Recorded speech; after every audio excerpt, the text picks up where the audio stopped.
The moment she threw the mug, it wasn't the crash that broke me, it was her eyes. Cold. Final. The same eyes that once looked at me with a kind of warmth I thought was eternal. Porcelain shards scattered across the floor between us. Coffee dripping down the cabinets like blood. "Get out," Julia said, her voice trembling with fury. "You disgust me, Daniel. You stay another minute, and I'll call the police." Her daughter Lily stood in the doorway behind her, arms crossed, chin high, a smirk that didn't quite reach her eyes. I couldn't understand. Not yet. All I knew was that somehow, in the span of a single night, I had become the villain in my own home. It started 3 days earlier. Julia's ex-husband had been late dropping Lily off from her mother's weekend. Julia and I were planning our anniversary dinner that night. A quiet one, just the two of us, but as always Lily came first. She was 17, fiery and unpredictable. Julia excused everything she did with one phrase: "She's just a teenager." When she came home that evening, Lily barely acknowledged me. She brushed past with her phone in hand, her perfume strong and defiant. Julia followed her upstairs, tension simmering between them about some missed curfew. I remember hearing muffled words, Julia's raised tone, and Lily's sudden sobs. When Julia returned, her face was weary, but her arms wrapped around me in silent apology.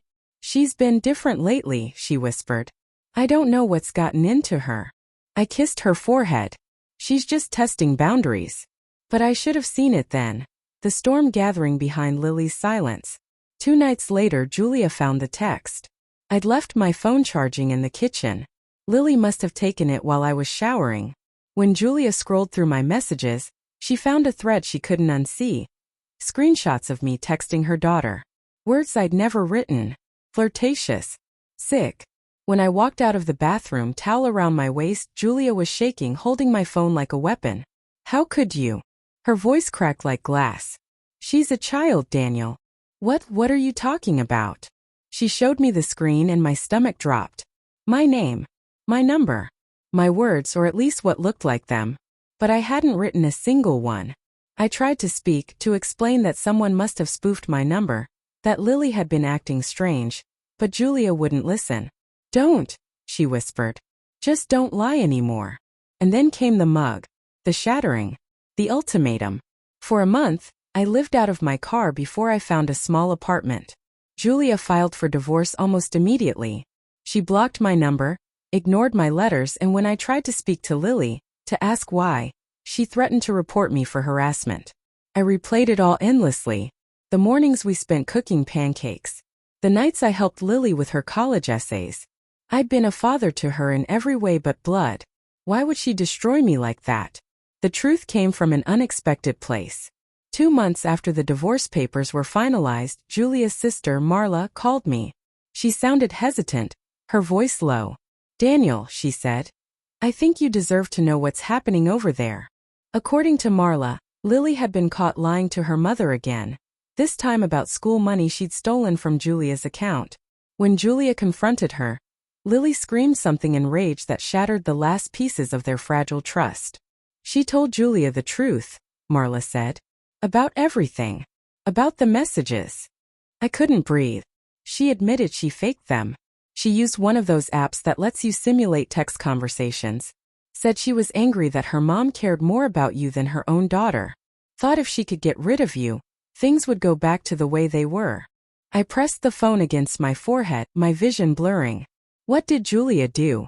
I asked, barely audible. "She broke down," Marla said softly. "She tried calling you, but you changed your number. She's been trying to find you for weeks." When Julia finally showed up at my door, I didn't open it right away. She stood there in the rain, soaked through, eyes red and raw. For a long moment we just looked at each other through the glass, two ghosts of who we used to be. "Daniel," she said, her voice cracking, "I know you have no reason to forgive me. But please let me say I'm sorry." I opened the door. She told me everything.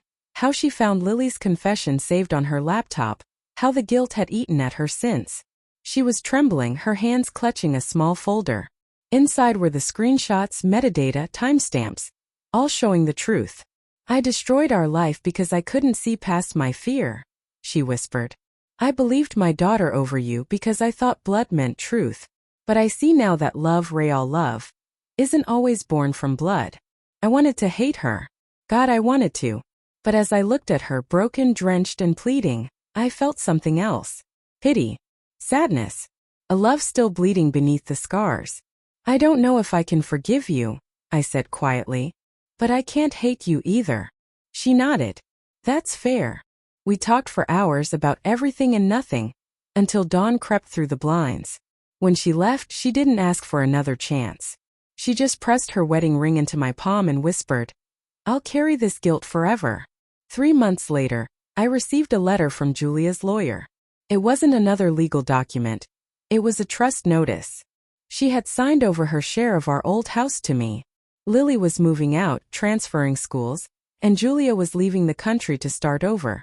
I went back to the house one last time. It was empty, silent, the air thick with ghosts. I stood in the kitchen, staring at the faint stain where coffee once dripped down the cabinets. The place felt both haunted and healed. As I turned to leave, I saw an envelope taped to the counter. Inside was a photograph, Julia smiling, holding a note that read, Thank you for teaching me what truth costs.